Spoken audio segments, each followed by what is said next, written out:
as a Nigeria, I did not contribute very well. We can pick that area and improve it, but you won't get to the point of forget Nigeria, stupid country, doesn't have future, won't go anywhere. Nigeria will just mess up. You need to hear words like that. You know that somebody has lost the belief in their country, and so if they say destroy it, it's easier to destroy. Anytime you see anybody have that capacity and willingness to destroy Nigeria, it's because you have lost that confidence and hope that the country can be better. So personally for me, one of the drive I'm out now is to see how to bring Nigerians and Nigeria together. And I'll tell you one of the damaging things that happens to us. And what is it? You see, if you follow education is one of the basic reasons why we are where we are today, right? Now I'll explain. The most popular curriculum you have in Nigeria, most people talk on the average, are based on private schools. And they have international. If a Nigerian child from 3 years old to 10, 12 years old is introduced to Abraham Lincoln, is introduced to the fact that business depends on education. All problems on earth is a problem of knowledge. Any problem you have is because you are ignorant about that problem. All problem on earth, no exception. And when I'm not Nigerians are coming to Nigeria and taking advantage of Nigeria. It's not an irony. The issue. Nigerians are moving out. But to education, you have to build a new set of Nigerians, but you have to build track. If a Japan man tells you, you see this loan, this is what we're working, go sleep, you will get it. And for us, but for I'm not the one that will explain. I'm not the one that will explain. Okay, apart from the manifesto and then getting it wrong with our vision, a lot of people have also expressed concern on marginalization. You know, some Nigerians have expressed concern of being marginalized from governance, which had led to serious agitation for breaking. To do some training for people in the civil service, and they were discussing leadership. And one of the core things I made emphasis on: look, every country survive in what they call the goodness of the people. What's the goodness of the people? You met me, you think I have something to offer. You don't care about my tribe. You simply say, please come, let's share what you have to offer. The Nigerian. That is it. That's what I'm saying. You see, that's the Nigerian goal. At that level, I will quarrel with you that I'm from a Akwa Ibom state. No, now I don't have issues to quarrel with you because my religion is different. Religion are just excuses people used to be wicked. Based on the anatomy of wickedness, every weak person needs an excuse to show wickedness. So if you teach people to be very organic, to be good, are we forgetting that in this same country we call Nigeria, Hausa, Muslims, Christian, everybody live together at a point in time? Honestly. Why? Look, what are you saying now? Why are we saying as if we just woke up one morning now? We grew up in an environment. That's what I'm saying. Because there are people who make money from chaos. There are people who make money from misfortune. So when they wipe that content, that what do you call it, that emotions up, they make it so that the more people are confused, the more wicked people thrive. So they like the confusion. Let's go back now. Just cast your mind back. There was a time everybody was at peace. We all were comfortable. Wasn't that there was no difference then? There were differences, but we respected the differences and honored one another. So the idea, that's why I say I talk about education. People spot who we are. So it's our duty now to reorient ourselves and bring us back to that position. That's why for me, nothing else apart from education. Look, build all the road in Nigeria.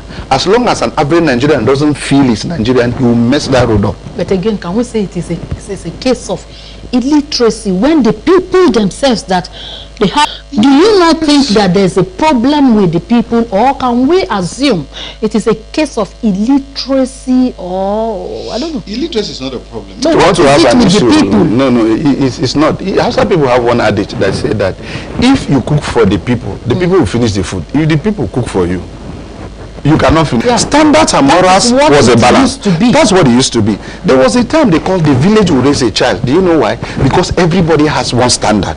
So whatever you say was wrong, the other man will say is wrong. Another man will say is wrong. So at that time, if you turn this way, everybody's fighting. Yeah. But do you know what we have lost? We have lost standards.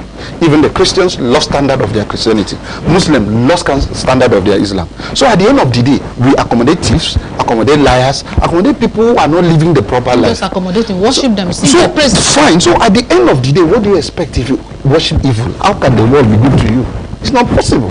So while I agree that there's a lot of illiteracy on the table, the challenge also, how about the people who claim that they love Nigeria? They should come out and support people, you know, to become literate, to read, to build schools, to support people learn programs. My civil responsibility, I'm going to take a percentage to give you. Orient Nigeria so that we'll get a better Nigeria. How many? But the same people will sit down and tell you we don't understand Nigeria. Nigeria is not working very well. The youngs are not doing very well. It's easy to complain. Talk is cheap. Anyone who truly believes in Nigeria will make a move to build Nigeria. That's why I have a rule. And my rule is this. There's nothing like a good person that does not do good. If you're a good person, you must invest in pushing good. Why? Because evil people consistently invest in pushing evil. So you who claim to be good, invest in pushing good. If you see a platform and opportunity, invest in it. Look, this thing is a game of, do you want the country to be better? It will be better. I can't that Nigerians are struggling to subscribe to. So every morning, the lion wakes up with a different mindset. The antelope wakes up with a different mindset. Yeah. They have decided to learn from principles, structures, systems here. 10 years, we'll fix Nigeria. But Nigerians have to be healthy for you to fix Nigeria. That's my position. Nigeria has to be healthy. Nigerians themselves. The people have to be well. As a people that are saddled with the responsibility, all of us believe in Nigeria. For those of us that believe in Nigeria and that we are here to build a sustainable economic development for us and for the future of our children. So what do you think? Can you just highlight 1, 2, 3? This is what we must do to get it right. You were just giving an illustration of countries, Dubai, America, UK, and the rest of them, how they learned lessons from other people's experience and they got it. What lessons do you think Nigerians will learn from all those other countries in order to get it right for the sake of our lives and the lives of the future generation, especially when it has to do with economic growth and development of the nation? I think sometimes we are very wrong when we put so much emphasis on economy when we're not putting so much emphasis on character and discipline. Because the character and discipline will destroy any economic process you put. Okay. Do you understand? Yeah. You call people to supervise a ministry. At the end of the day, the ministry was supposed to help people develop. Then at the end of the day, you are discussing who stole money, who don't steal money. Tell me how will the ministry impact? That's what I'm saying. So economy is not the issue. Business is not the issue. These things are what we call consequences. You do the right thing, some things consequentially shall happen. If you have a young person believe in Nigeria, you will tap into their creativity. Every solution, look, let me give you a simple analysis on problem solving. We have 200 and something million Nigerians. Over 200 million. Over, yes. On the average, every one person have the capacity to solve a problem. So I want to ask you, how many problems you have in Nigeria you think Nigeria cannot solve? So you realize we can solve, no matter what it looks like a problem. But the issue is that the people who can bring that solution don't believe in the country. So what do? They just jackpot with it. And the next thing you hear, oh, this guy came to the US and is doing well. Why? Because he has come to a system where he believes. And why will he believe in that system? The system making them safe. They understand in that system, even if they sacrifice, they will not go empty-handed. So they understand this principle, so they give their best. And that's why for me, the emphasis still remains. Build Nigerians first, then build Nigeria. But if I may ask, do you think Nigerians themselves are ready? I am asking this question on the backdrop of the fact that most young Nigerians today are only interested in politics. No. Where they think that they can just make the money overnight. How do we reorientate their belief system? Remember what I said, God creates, society manufactures. We are the one that taught them to do politics. I can give you the step-by-step guide. How we reorientate. Fine. Now we should be talking about. Because averagely, the young person, you told the young guy, go to school. Young woman, go to school. Read well. Get a good certificate. Get a good job. The person finishes, get to school. At the point he comes with a good certificate, gives you, suddenly you say, oh, you're a tribe. Suddenly the next is that you know we can get to this job, look for one big politician to get it. And so he gets to realize that we reward politicians. And so after a while, he loses interest in learning. Because who do we reward? Who do we give awards? Who do we give front tables? Who do we call for, what do you call it, lunch? And everybody's clapping for. It's the processing. Really expert, consultant. You just know if you come to this local government, it's just really to the end. Do you know what will happen to that local government? No. What happened? He will blow. The world always come to us people who provide value and expertise. That's why I keep using the word education. The thing with us is that we want to put the horse before the cat. Education, either education or you forget it. And that's why any country that wants to be stayed behind, the first thing they deal with them is education. Meaning they mess your education up. To be honest with you, you can be arguing, you get angry, bitter, you get emotional, conflict, confusion is your business.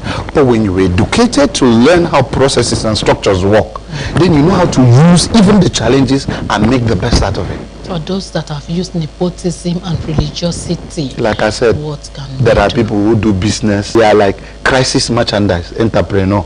That's their business.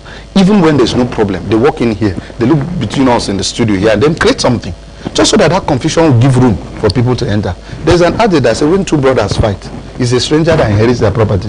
So the more we are fighting, the more people outside are gold is being taken from outside. Every area you're getting, things that are happening even in the middle belt, half of them also have to go with resources going. Go to the east, resources are leaving.